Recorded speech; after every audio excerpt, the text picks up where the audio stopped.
This is Freedom from the Lord channel. Again, later review from next week. Enjoy watching! Napakaraming bagay ang binanggit na sa tingin ng lahat ay napakahalaga pero wala palang kwenta kung walang pag-ibig.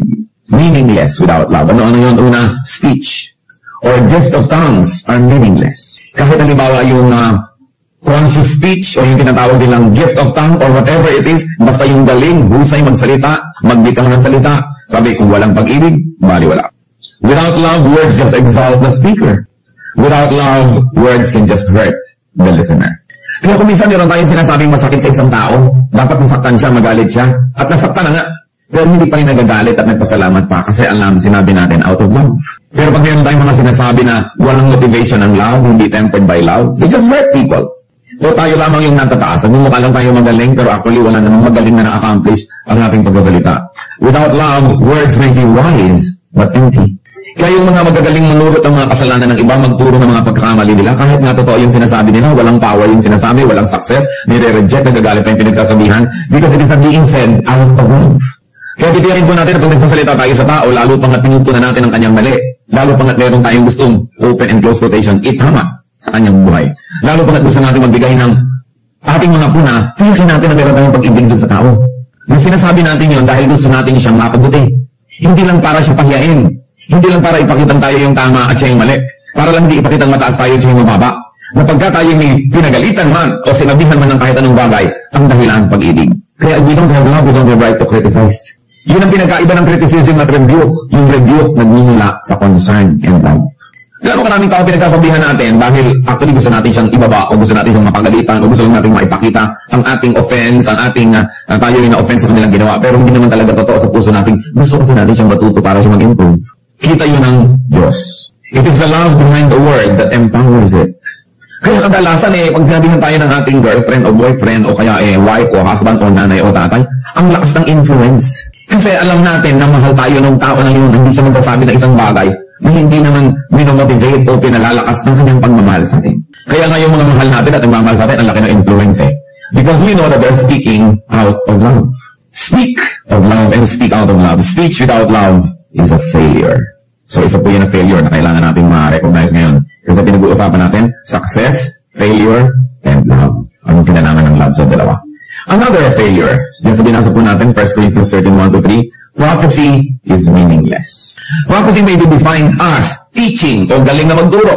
Or, katulad ng inire-reveal niyo yung mga kalooban ng Diyos para sa iba, katulad ng sinasabi natin, ay, prophecy yata yan. But actually, the gift of prophecy is really concerned about expounding on the word of God, on the truth, and teaching it to people. Yung galing mo na magsalita to apportion an idea and distribute it to people. What is teaching for without love? Kung wala kang pag-ibig, turo ka ng turo, ang galing-galing mo magturo, anong mangyayari? Tingnan niyo po yung mga nagturo ng maraming mga isms. Yung ang gagaling mag-orate tungkol halimbawa sa mga naging communism or socialism sa Russia, sa Cambodia, kung saan-saan. Ano nangyari? Noong mga tao yung wala sa kanilang mga magagandang salita, sa kanilang magagandang pagtuturo, ang dami nagdusa, nagkamatay-matay ang mga tao. Kasi yun ang galing hindi motivated by love, but probably even by hatred, baligtad pa.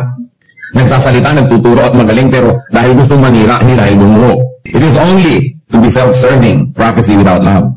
Prophecy without love will only be self-righteous. Ang galing mo magturo, hindi ka naman magmamahal sa yung tinuturuan, di itataas mo lang yung sarili, at ibababa sila, at ipapakita mo kung gaano ka kagaling at kung gaano sila kakulang. That's why prophecy is meaningless. Knowledge is meaningless.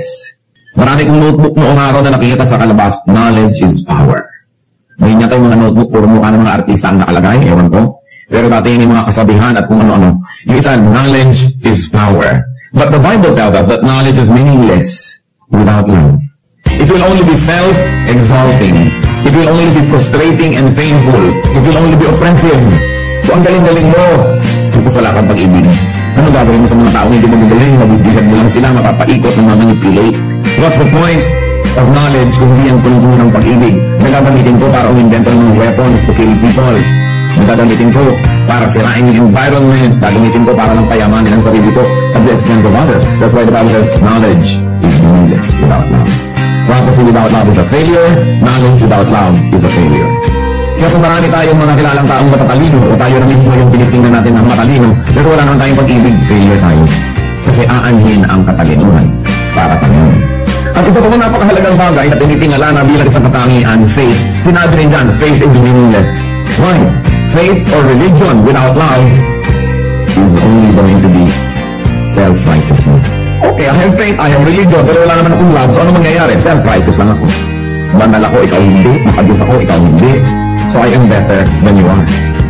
Use faith to love. Faith in God, faith in God's goodness and protection and provision. Ang kapatid po yung walang kwenta, charity is meaningless without love. Once more, ano naman ang mapapala ko na ako'y bigay ng bigay ng mga pagkain sa manghihirap na gusto ko lang palang mapuri. Gusto ko lang palang malagay sa dyaryo. O kaya, tulong ako ng tulong, bigay ako ng bigay para tumanaw ka ng utang na loob at makontrol sa buhay. Kasi sabi, love is meaningless and charity is meaningless. It will only be self-exalting, it will only be manipulative. Charity without love is a failure. So by now, nare-review na dapat natin kung kumusta ba yung ating speech, yung ating prophecy, yung ating knowledge, yung ating faith, yung ating charity. Then what else is meaningless according to verses 1 to 3 of 1 Corinthians 13? Sacrifice without love is meaningless. Sabi niya, if I surrender my body to the flames, kahit nasunugin ko pa ang aking sarili, magtiis, magsakripisyo, pero kung wala akong pag-ibig, bali wala rin yun. It will only be self-serving, so sacrifice for love, sacrifice to love. What then is love? Dahil without love, these are all meaningless things. Then you've got to go back, and you've got to revisit the definition of the Bible, no? Not of the price that you buy in the bookstores. What is the definition of love? Then we go on to read. 1 Corinthians 13, 4-7. Love is patient. Love is kind. It does not envy. It does not boast. It is not proud. It is not rude. It is not self-seeking. It is not easily angered. It gives no record of wrongs. Love does not delight in evil, but rejoices with the truth. It always protects, always trusts, always hopes, always perseveres. So ngayon natin sukatin kung ano nga ba, meron nga ba tayong pag-ibig? O mga mag-asawa o may asawa, sukatin ngayon, mahal niyo ba talaga yung asawa niyo? Yung mga may anak, yung mga magulang, mahal niyo ba talaga ang anak niyo? Mga anak, mahal niyo ba talaga yung mga magulang o mga kapatid? Mahal ba natin talaga yung ating mga kaibigan o nobyo o nobya o mga kasama sa trabaho o sa church, wherever? Kailangan sukatin natin yan. Sabi unang-una, love is patient. Love is not in a hurry. Kaya yung mga magnobyo, may mga sexual desires sa isa't isa na hindi makapag-intay, hindi yan love. That is lust. Yung pinipilit ka na ngayon ha, kasi Valentine's Day. Sige na. Ngayon na, hindi makapag-intay. No, you are deceiving me. That is not love. Because love is patient. Naghihintay ng tamang oras, ng tamang lugar para sa lahat ng bagay. Love is patient. Ibig sabihin, hindi siya impulsive. Hindi yung bugso ng damdamin ang nasusunod, kundi yung talino ng pag-isip. Nang mga ginagawa niya, hindi ididikta ng emosyon, hindi nagmamadali. Na pag may ginawang mabuti ngayon, hindi naghihintay na bukas, may bunga na yan. Na, pambihira naman ito, inabutan ka ng kape kahapon, ngayon hindi ba lang kamuti ng likod ko. Nag-aantay agad ng bunga, nag-aantay agad ng tubo. Love is patient. Maaaring nagtatanim ng kabutihan, pero hindi bukas-bukas bubungkalin na kung tutubo o hindi. O meron bang napala, may ganansya o wala. Love waits for growth. Love waits for fruit. Patiently. Hindi nagmamadali.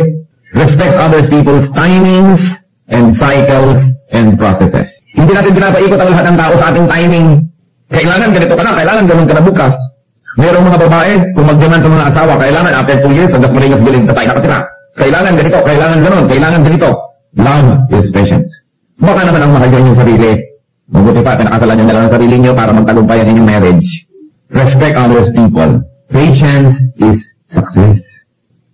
Patience succeeds. The patient person in the end will be the successful one. Yung impatient, yan ang talo. Yan ang bigla-biglang nagdadabog, bigla-biglang naiinis, bigla-biglang sumasabog, bigla-biglang nagsasalita na hindi tama. Yan ang mga taong laging magsisisi. O buong buhay walang ginagawa kundi mag-repair ng mga damage sa ginagawa ng kanilang pagmamadali. Even God is patient with us. Tinuturuan tayo ng tama, bigyan tayo ng lahat ng blessing. Pag nagkakamali tayo, pinapatawad. Napatalo ka mo minsan, dapat lang. Pero, nag-iingay ang Panginoon. What else is the definition of love? Patient ba kayo? Doon sa sinasabi niyang I love you. One measure. Second, love is kind. Love is kind. So, ano yun? Love is kind thoughts. Ano ba iniisip ko tungkol dito? Sa isip pa lang, mabuti na ako sa kanya. Kasi alam niyo kung bakit dapat tayong mabuti sa isip? Kasi kung ano yung iniisip, mamaya ginagawa na natin. Ang katawan natin ay alipin lang ng ating isip. Ang ginagawa ng ating katawan ay dahil ang iniisip ng ating isip. Kaya doon ang battleground. Kaya tayo sa Romans 12, be transformed by the renewing of your mind. At kung nahihirapan tayong intindihin yun sa Tagalog, ang ganda-ganda, maghunos dili. Magbagong loob. Yung sa loob dapat nangyayari. So love is kind thoughts. What thoughts do you think of your loved ones? Ano iniisip nyo? Yung mga magnobyo, pagka ikakasal, yung isa pag tayo, tatapakan yung isa para, madominate ko itong buong buhay. Una kong ilalabas yung pa ako sa simbahan para ako ang manalo. Thoughts pa lang, hindi na eh. Anong thought talaga yung mangyayari sa inyong marriage? Sa buong pisa pa lang, iniisip mo na agad manalo ka, matalo siya. Love is kind thoughts. Love is kind words. What kind of words do you use to people that you profess to love? And words not when you're in a good mood, but when in bad. Siyempre, kung good mood ka, ganda yung words na lalabas eh. Pero paano kung galit ka na? Ipapaalala mo na hinango lang kita sa putik. Naging tao ka lang sa akin, tinulungan lang kita. Marami mag-asawa, ganyang mag-usap. Loving, sweetheart, darling. Mamaya-maya nagsusumbatan. But love is kind words. What kind of words? Marami mag-asawa, ang galing-galing magpintasan, to cut each other up, and to wound each other's hearts. Kaya hindi wala eh. Kind thoughts, kind words. Love is gentleness. Na yung soft part or soft spot ng yung mahal sa buhay, kay asawa, kay nanay, kay anak, hindi mo yun sinasaling. Parang alam mo na, may sugat yung tao bagong opera, doon mo pa kakalabitin, doon mo pa susundutin ng daliri mo marumi. Di ba? Kasadista ka naman. Pero may mga tao, pag alam nila yung weakness mo, pag galit sila sa'yo, yun ang kanilang i-attack, yung weakness mo. Hindi love. Halimbawa, ayaw na ayaw mong nababanggit ang tungkol sa whatever, any weakness, yun ang ilalabas niya pag naglalabanan na kayo. That is not gentleness. So love is gentleness. Love is kind attention. Attention. What kind of attention? It's kind attention that we give to each other. And you know what? Kindness, like patience, succeeds. Ang pinaka-effective deeds are deeds of kindness. Kayo, anong naaalala niyo yung pinakamagandang memories about people? Hindi ba yung deeds of kindness nila sa inyo? Yung kanilang pagpaparaya, pagbibigay, pagtitiis, hindi ba yun? At kung ba nang naaalala natin tungkol sa isang tao, hindi ba wala tayong gagawin kundi mabuti para sa kanya? Hindi ba susuklian natin ang kabutihan? Kaya ang taong mapagbigay, yung taong mabuti, yun ang talaga nagtatagumpay. Sa biglang tingin, mukha siyang talo, mukha siyang kawawa, but in the end, siya talaga yung nagtatagumpay. If you are kind, if you are patient, it looks like you lost the battle. But obviously, in the end, you will win the war. What else? Love does not envy. Love celebrates other people's triumphs and victories, possessions and all. Pero hindi, mas a lot of envy. Even among couples. Pagka lumalaki na yung kita ng isa kung pareho nagtatrabaho, nagkakaingitan na. Pagka yung magkakapatid, nagkakaingitan. Sa halip na matuwa ako dahil yung ate ko, valedictorian at ako may bulok tutorian. Galit ako. Hindi ako ate ng graduation. Hahanap ako ng mga weaknesses niya at ibabalandra ako sa buong bayan. Lahat-lahat. But envy. Many people who are supposed to love actually envy. Samantalang dapat kang matuwa. Yung kamag-anak mo, naging mayor, yung pinsan mo, naging beauty queen or whatever. May tagumpay itong kapitbahay mo, yumaman yung kapitbahay mo. Di mabuti. Kung hindi ka man lang niya mabigyan at hindi ka na niya hilingan. Hindi mabuti. Pero the evil nature of people actually nalulungkot pag may nagtatagumpay. But love does not envy. Tingnan ninyo ang reviewin ng relationship with the people that you are supposed to love. Baka nagkakaingitan, nagko-competition. Yung mga professional competition ng mga magkakapatid, magpipinsan, mga mag-asawa. It's out of place. Love does not envy. Ano ba ito? Ang sabi dyan, love does not boast. Ano ba yung pagyayabang? Boasting may consist of obvious self-exaltation, pagtataas sa sarili, o pagbababa sa iba. Pare-parehong boasting yun. Yung bakit? Kung ako gagawa na, ganitong gagawin ko, ibig sabihin, mas magaling ako sa'yo, mali ka, tama ako. Kami sa amin, ganito kami. Indikitin ka pa. Namimiserabuhan ka naman sa buhay mo, ipapakita pa niya kung gano'ng kaganda yung buhay niya. So, actually, boasting yun. Ang goal ng mga nagyayabang, papabain ka at pataasin ang kanilang sarili. At alam niyo kung bakit? Kasi sa kalooban ng puso niya, mababa ang pagtingin niya sa kanyang sarili.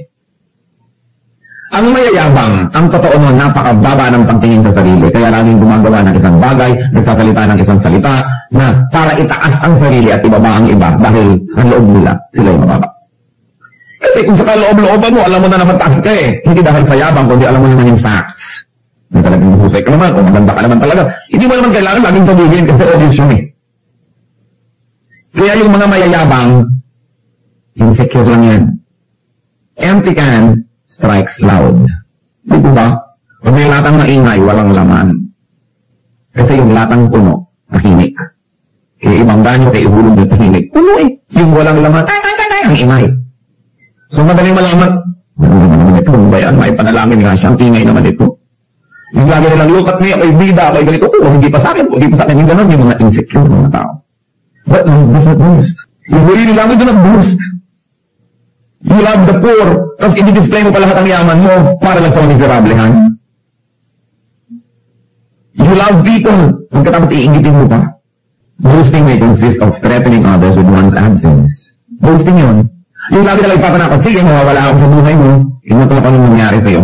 I'll go out of your life, ikaw din. Boasting. What else? Proving what harm one could inflict on another. That's boasting. Yung, sige, sinubukan niyo ako, malalaman niyo kung sino ako. Gagawa ka ngayon ng lahat ng gagawa mo para niyo saktan. That's boasting.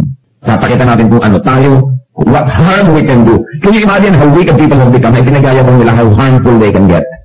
Get rid of boasting to your spouses. Sa mga may asawa, this is one major crime. Yung nagyayabang kayo sa inyong asawa. Para nyo maglaging pinapakita, kahit umalis ka, I will survive. Kanta ka na, I will survive.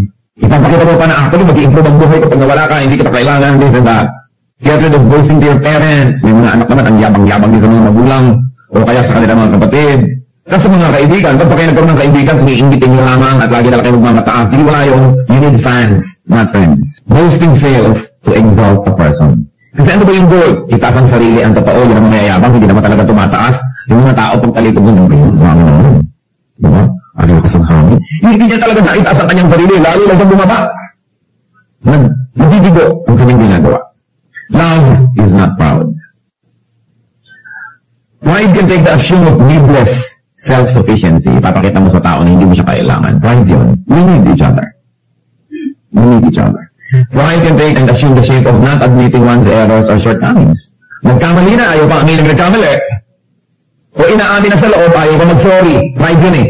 Alam niyo po, there are very, very few miraculous or magical words in the vocabulary of human beings. At kung gusto niya maging miracle worker o magician, dapat madali natin na ilalabas itong mga magical words. Isang doon, I'm sorry. Grabe ang nagagawang miracle ng word niyan. Nakasakit ka, nagkamali ka, pero here you are, and really meaning it, saying, I'm sorry. Meron pa yung, excuse me. Napakatalagang word na yun. Excuse me, I'm sorry, at thank you. Siguro kung may i-recommend ako sa inyong tatlong masasabi lang buong buhay, yung talagang ikaw tipi ka sa ibang salita. Yun lang ang pwede mong masabi, I'm sorry, excuse me, thank you, buhay ka na. Totoong tao ka na. Kasi ang hirap sabihin yun kung mapagmalaki tayo, I'm sorry. Tatay nagsasorry sa anak, unheard of in this country. So sorry na pero sige na, understood na yun. Pero totoo kang macho, dapat matapang ka, kung magsabing, I'm sorry. Kasi mga duwag hindi nila kayang sabihin yun. Akala nila bumababa yung pagkatao nila o pagkalalaki pag nag-sorry. Pero yung sugat na nagawa ng ating mga pagkakamali, parang magic na gumagaling kung nagsasorry tayo. And we really mean it. Excuse me, bumisira ka naman, ang dami-dami mong madadaanan eh. Nagpagkasana silang lahat. Saka, thank you. Thank you. Ginagawa tayo ng mabuti. Thank you. Because love is not proud. Love is admitting errors. Pride is not admitting errors and shortcomings. Pride is hypersensitivity. Alam niyo pa yung mga sobrang manipis, sobrang maramdamin, sobrang matampuhin. Actually, proud yun. Yung pagkatampo, pride yan eh. Bakit? Dapat importante ang treatment mo sa akin. Hindi mo ko binigyan ng important treatment. Kaya ako nagtatampo. Dapat sana binabi mo ako agad, binabi mo yung iba agad. Pangatlo pa lang ako. Nagtatampo. Dapat sana mas malaki yung parte ko. Dapat akin yung pixie ng mangga kasi dito yung binigay sa akin. Nagtatampo. Yung mga tampurista, ang totoo yan yung mga very proud people. They think that the world owes them courtesy and kindness and goodness all the time. And when the world fails, nagtatampo sila. Kaya napakalaking kasalanan yun.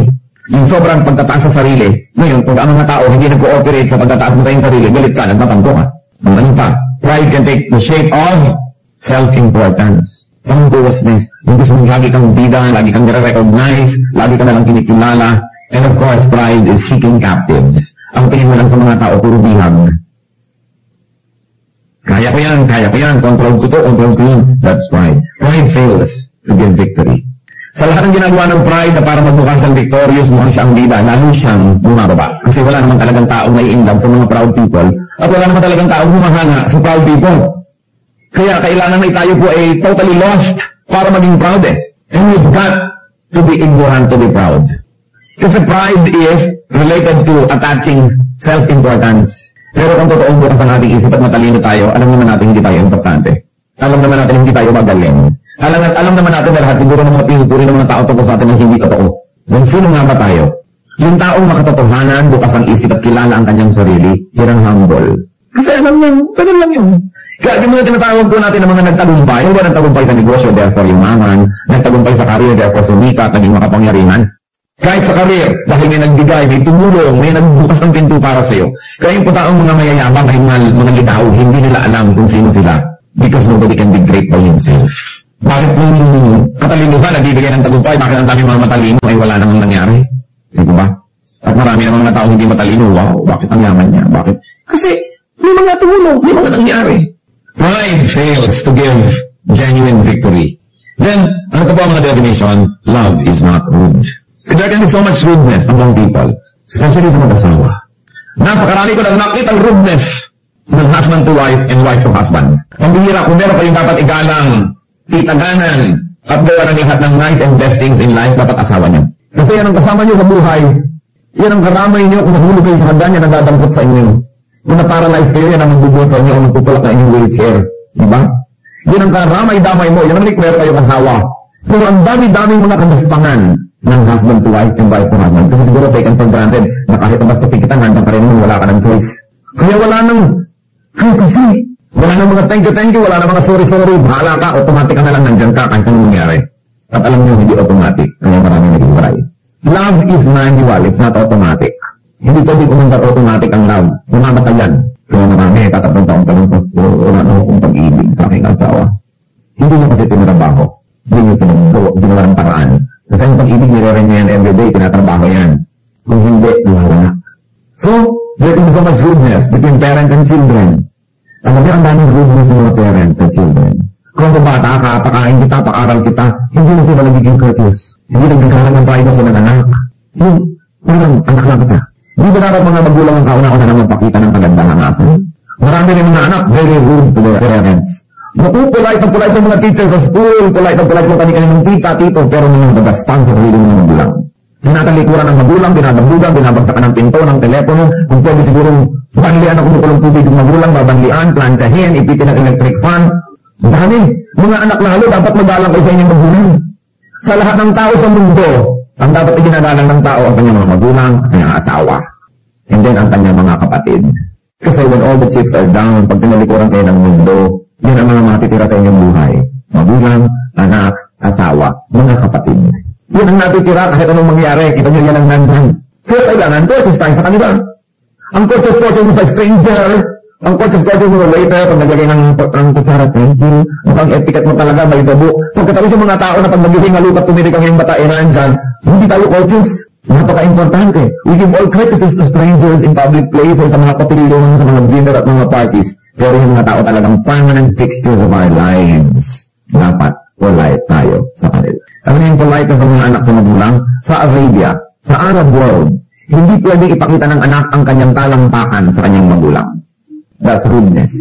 Hindi pwedeng nakatapat yung magulang mo, itataas mo yung tao mo na gano'n, na nakaharap yung tao mo sa kanya. Rudeness. Iniingatan yung ganong klaseng mga bagay. May mga anak na hindi tumatalikod sa magulang.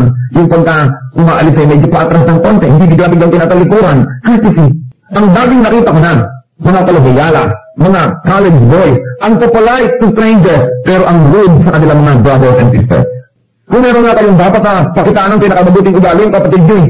Kasi unang-una, kapatid nyo yun. Second, pinalikuran na kayo ng buong mundo, yan ang magtsatsaga sa inyo, yung mga kapatid nyo, mga kamag-anak, and our friends. Alam niyo kung minsan sasabihin mo, diba, alam mo, mas close pa ako sa pinsan ko kaysa sa kapatid ko. Eh, kasi siguro mas polite kayo sa pinsan nyo kaysa sa kapatid nyo. Hindi ka ba sasabihin, close pa ako sa friend ko kaysa sa sarili kong kapatid. Eh, siguro yung friend mo, nagsishare pa kayo ng lollipop, kung ano-ano pang mga sweetness ang ginagawa niyo for each other, nagpapautanan kayo, nagpapahiraman, pero yung kapatid mo, sweet-sweet mo, hindi makapasok sa kwarto mo, paano ka na magiging close mo? Hindi naman siguro mahirap yung arithmetic niyan para masolve niya yung formula. Courtesy. Because we have a tendency to be rude to people who are very close to us. Baligtad. Yung mga close sa atin, huwag na tayo dapat pinakamapino at pinakamaayos kasi close sa atin yun. Maraming mga husband and wives lalo na very rude to each other. Walang paggalang. Mabuti pa nang magliligawan, pero nung mag-asawa na iba na. Rudeness can take the form of words. Ano mga klaseng salita ang binibitawan? Kung ba naman at isa tayo sa kanya, hindi na tayo magpo-korte ng magandang salita kahit ano na lang.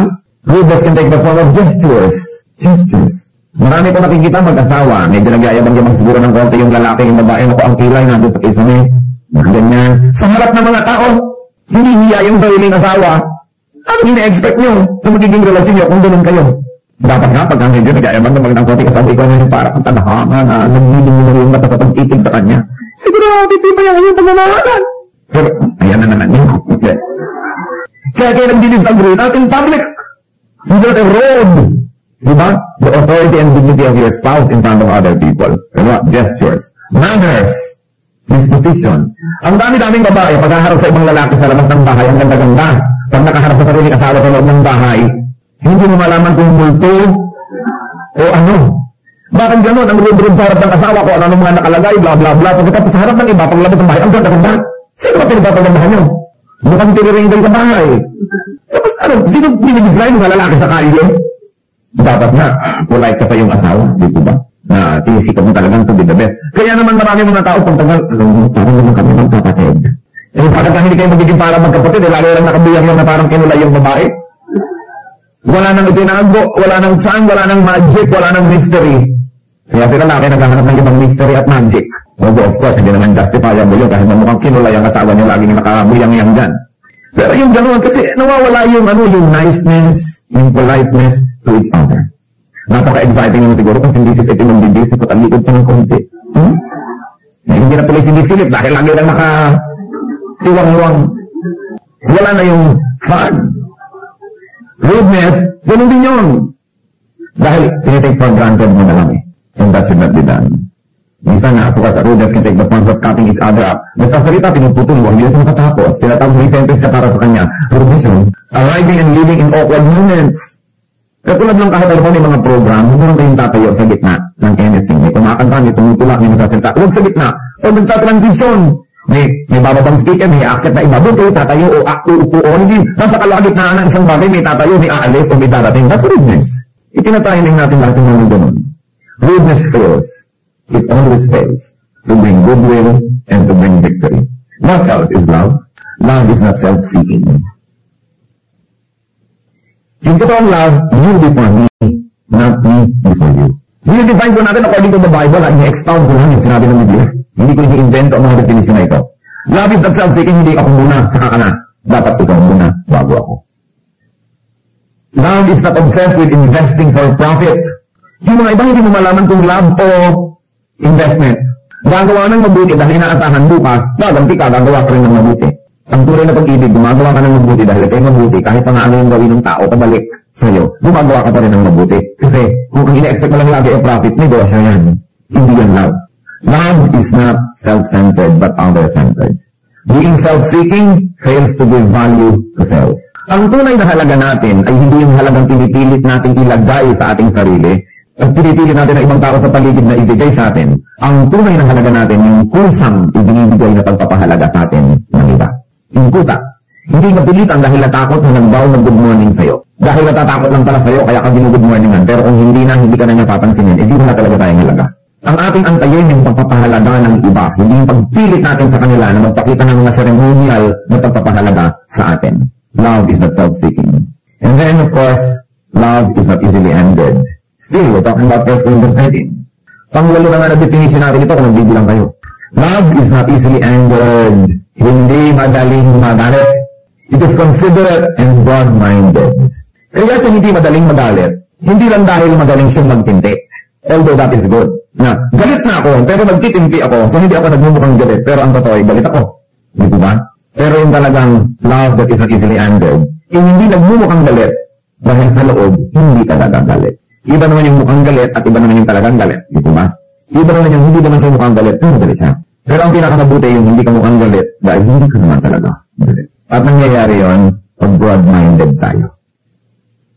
Yung pag hindi kami natin, yung people na tayo easily angered, inis na ako. Inis mo ako, inis mo ako. Pero yung broad-minded, siguro hindi ako makita. O siguro nagmamadali. Magpapunta sa banyo. Kaya hindi na ako napansin. O siguro baka may ulcer. Yung kung ano-ano, broad-minded ka. Hindi yung bangbinintakan bagad yung tao na sinadya kanyang saktan. na ang pinakamatayod yung layo ni Nayura ka ng yung mahal. May ganun kaya ka madaling magalit kasi marunong yung isip. Galit ka agad, ang inisip sinasadya ka nito. Yung natatakan mo, bakit mo ko tinapakan? Natatakan ko kayo, hindi ko kayo tinapakan. Diba? Iba yun eh. At yun ang nuance mo, kita niyo ang ganda-ganda ng wikang Tagalog. Kasi walang equivalent sa ibang wika yung natapakan at tinapakan. Iba yung napatay at tinatay. Sa English, you killed her. She killed her, diba? Sa Tagalog, napatay niya siya. Tinatay niya siya. Magkaiba. Kaya magkaiba yun. Meron naman akala natin lagi tayong sinasadya. Kaya galit eh. Sasabihin, bakit mo kinalimutan balin yung kailangan ko? Nakalimutan. Hindi kinalimutan. Pero nakalimutan, hindi ka naman dapat magalit eh, nakalimutan eh. Di ba? Natapakan ka, hindi naman tinapakan. So dapat hindi marunay ang ating isip. So that we will not be easily angered. True love is seeking the truth before making a decision. Hindi madaling magalit. Umuwi ang anak, napagalitan ko ako ng teacher, hindi galit ka agad sa teacher. Bakit kaya? Sinulog ko lang naman po ang building, napagalitan ako ng teacher. Kaya naman pala anak ka napagalitan, sinulog mo yung building. Hindi ko kanti ka agad dahil kamag-anak mo to o mahal mo to sa buhay. Hindi ka na ng totoong love. Yung totoong love, nag-aantay, yung suspend judgment, nagre-research, bago ka magalit. Hindi yung sisilakbo agad yung damdamin. Kailangan broad-minded. Anger fails to win. Okay? And then 9, love forgives. Kung may kaisa-isa talagang, kaisa-isa akong ipapayo sa mag-asawa para magtagal ang relasyon. Isa lang ipapayo ko, forgive. Lahat naman ang naghihiwalay, isa lang dahilan eh. Hindi nag-forgive. Why do we need to forgive? Una-una, because everybody, including ourselves, will fail. Pwedeng minali o nagkamali. Kaya iba naman yan, di ko ba? Pwedeng sinadya o hindi sinadya, dahil sinasadya man o di sinasadya ang tao magkakamali, magkukulang. Kung ang ilalagay nyo, mananatili ang ating relation kung perfect ka, kung maghihiwalay kayo. Dahil magkakamali siya, magkakamali ka. Pero mananatili ang ating relasyon dahil kahit anong mangyari, papatawarin kita. Mananatili talaga kayo. Forgive me. Hindi mo na sabihin, nagkasira naman kami dahil nagkamali siya eh. Ako naman ang tama, nagkamali naman siya. Oo nga. Pero yung hindi mo pagpapatawad, di mali ka na rin. Pareho na kayong mali, nauna lang siya. Pero ikaw yung mas bago. You are more recent. Diba ba? Nauna lang siya, pero ikaw yung mas sariwa ang pagkakamali. Kaya kailangan pareho kayong magkamali para kayo maghiwalay eh. Gumawa ka ng mali, ikaw naman, hindi ka nagpatawad, pareho lang kayong mali. Hindi naman yung excuse para sa mga gumagawa ng mali na blackmailing nyo lagi mga asawa niya, magpatawad ka. Diba? Dahil kayo rin tinuturuan, you must be kind, courteous, lahat-lahat, itinuturo din yun. Pero when all else fails, when nothing works anymore, there's only one thing that will be left working and effective, forgiveness. So, forgiveness. Sabi, it keeps no record of wrongs. Ang ganda nga ng talinghaga. Dahil marami mga tao, they keep record of wrongs. Pagka mo, nagkamali yung asawa. Ganyan-ganyan ang ginawa mo noong June 2, 1962, July 4, 1997, at December 31, 1980, ha? Alam lahat. Huwag kayong mag-iingat at mag-iipon ng mga ganong bagay. Kasi bakit iniingatan? Iniipon kasi naghahanda kayo ng gera. Pag nag-iipon kayo at nagtatahe, ibig sabihin may pinaghahandaan kayong confrontation para mailabas yung lahat. At pag naghahanda kayo for confrontation, you will get it. Kita niyo yung mga mahilig mag-aral ng martial arts, laging napapaaway. Paano? Gusto na lang magamit yung mga nalaman nila, kaya talagang sa little excuse makikipag-away. Kita niyo may baril, nakakapamaril. Makakapamaril ba kayo kung wala kayong baril? Kaya kung ayaw yung mapasulong ng baril, huwag kayo magagay ng baril.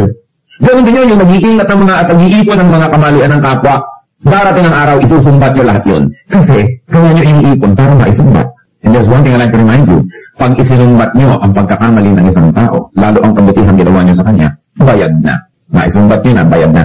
So, kung pinakain kita nun, tinulungan kita nun, bayad na, isinumbat nyo. Kaya wala na siya utang na loob. Pag isinumbat na, wala na tayo utang na loob. Bayad na. Kaya kung gusto nyo manatili na may estimang tao, huwag yung sinusumbat-sumbat ang ginagawa nyo mabuti. Kasi nabumura. Sa halip pa nga kung minsan na affection ang naramdaman ng ginawa natin ng mabuti, in-inspire. So, failure ka. Kasi nanunumbat ka. Pinag-uusapan po natin yung success, yung failure at yung love. Kung ano ang kinalaman ng mga bagay na yun. Anything done out of love will fail. Kahit mabuti yung gawa. Kasi susumbat mo, wala na. Bayad na, tapos na. Sayang. So love forgives. And of course, tries to forget. Love keeps no records of wrongs. Meron pang romantic definition of forgiving. Forgiving is not only giving your blessing to a person. Forgiving is not only forgetting, but forgiving is a renewal of a willingness to be hurt again. Romantic, no? Pero talagang likit no record of wrongs, ganun yun. Parang, I forgive you, pwede mo uli akong saktan. Pero, Pangatlong beses na yan, patatawarin kita ngayon. Pero pag ika-apat, ha, makikita mo. Hindi sa totoong forgiveness. Kasi ang Diyos din pag humingi tayo ng forgiveness, hindi naman sinasabi sa inyo, pang-5 beses ka nang nagsinungaling sa iyong buhay. Dahil naman, 5 beses pala, ano kayo santa? Pero pang-5 yan, pag naka-6, hindi na kita papatawarin. Hindi ganun din ang trato sa atin ng Diyos. Ang sinabi pa naman ng Panginoon, if you do not forgive men their trespasses, neither will your heavenly Father forgive you your trespasses. Kung hindi ka nagpapatawad sa iba, hindi ka papatawarin ng Diyos. Ang panukat mo sa iba, yung din ang panukat sa ng Diyos. So, kung kuripot ang pagpapatawad mo sa iba, kuripot din ang Diyos sa pagpapatawad sa iyo. Pero kung pinay ka nag-blow out ng pagpapatawad sa iba, ganun din ang Diyos. Maluwag ka sa iba, maluwag sa iyo ang Diyos. Mahigpit ka sa iba, mahigpit sa iyo ang Diyos. The measure you give is the measure you get. So, don't burn the bridge over which you two must pass. Sa galit mo sa mga kaaway, para kung sila makatawid ng ilog, sinulog mo na yung tulay, ikaw din itatawid. Paano ka? Don't destroy forgiveness in terms of other people's errors because you will also destroy it for yourself. Ano mahalaga? Love forgives. Number 10, love does not delight in evil. Love does not delight in wrong done with loved ones and does not delight in wrongs done by loved ones. Ang love objective, hindi siya nagpapabaya yung object of love niya dahil ang mahal niya, ginagawa ng mali, tinotolerate niya.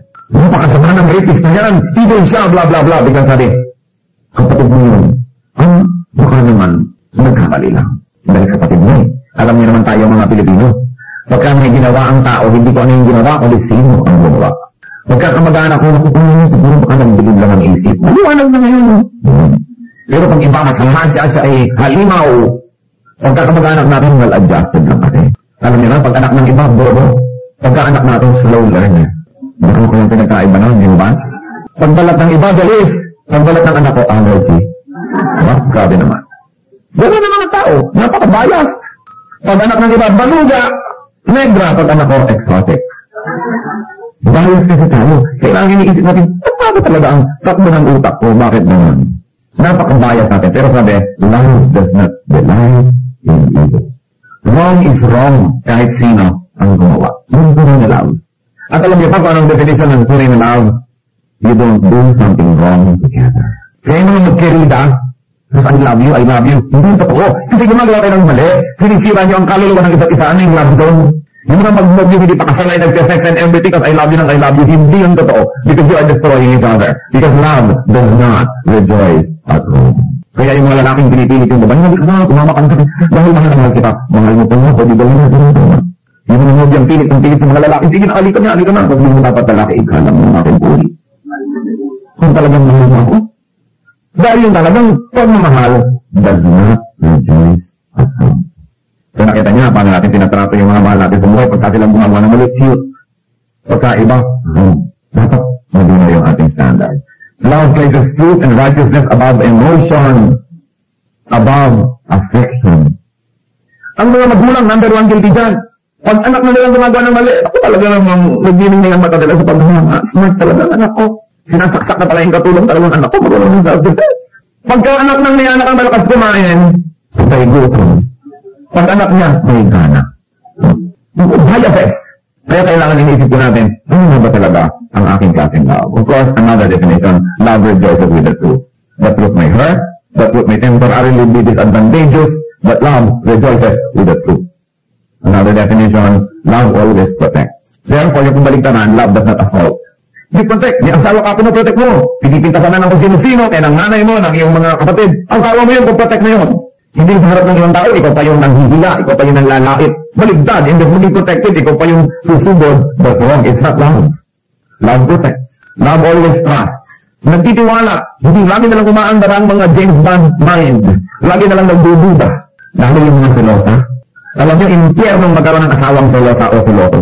And I know of so many cases na hindi kayo maniniwala na ginagawa ng mga nagseselos na asawa. Meron na lang kulang pagkabit, makuha ng barbed wire yung higaan ng kasama dahil baka lapitan ng katulong. Oh my goodness. Ito ba? Sa bagay na yun, siguro hindi ba lapit din. Pero oras na walang kayo ng trust. And every day, lagi kayo nagsususpetsa. Alam niyo, magiging kayo malimaw. Lababal man kayo dati, maiinis tayo yung minamahal nyo dahil sinasakay nyo na siya, nakabantay tayo ng nakabantay. Ano kung dahil mga asawa, umuupa pa ng mga ahente para bantayin yung mga asawa nila. Sa bagay na ito talagang dapat bantayan. Hindi ka na lang. Pero yung sobra, I'm talking about excessive distrust. lahat na lamang ng ginagawa meron kang ibang pakahulugan. Hindi na yun. Sobrang possessiveness. So there should be trust. Although of course people kasi sometimes sinira na nila yung tiwala niya kaya bala na kayo, di po ba? Pero ano gagawin niyo buong buhay kayo magiging paranoid o gusto niyo bigyan ng sarili niyo at yung mahal na sa buhay ng another chance para magkakaroon ng isang panibagong pag-uumpisa.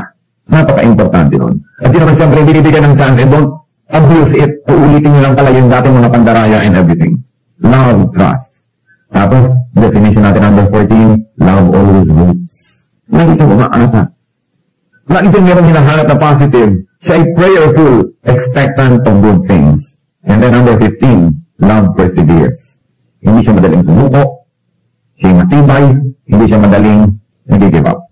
Now what is the power and success of love? Kasi pinag-uusapan natin, failure, success, and love. 1 Corinthians 13:8. Love never fails. Kita nyo? Love never fails. But where there are prophecies, they will cease. Where there are tongues, they will be stilled. Where there is knowledge, it will pass away. In other words, love always works. Love always succeeds. Whether or not it doesn't seem so. Any act done in love succeeds. Any word said in love succeeds. Yan ang tunay na magtatagumpay. Yung mga ginawa, mga sinabi, inisip ng tunay na pagmamahal.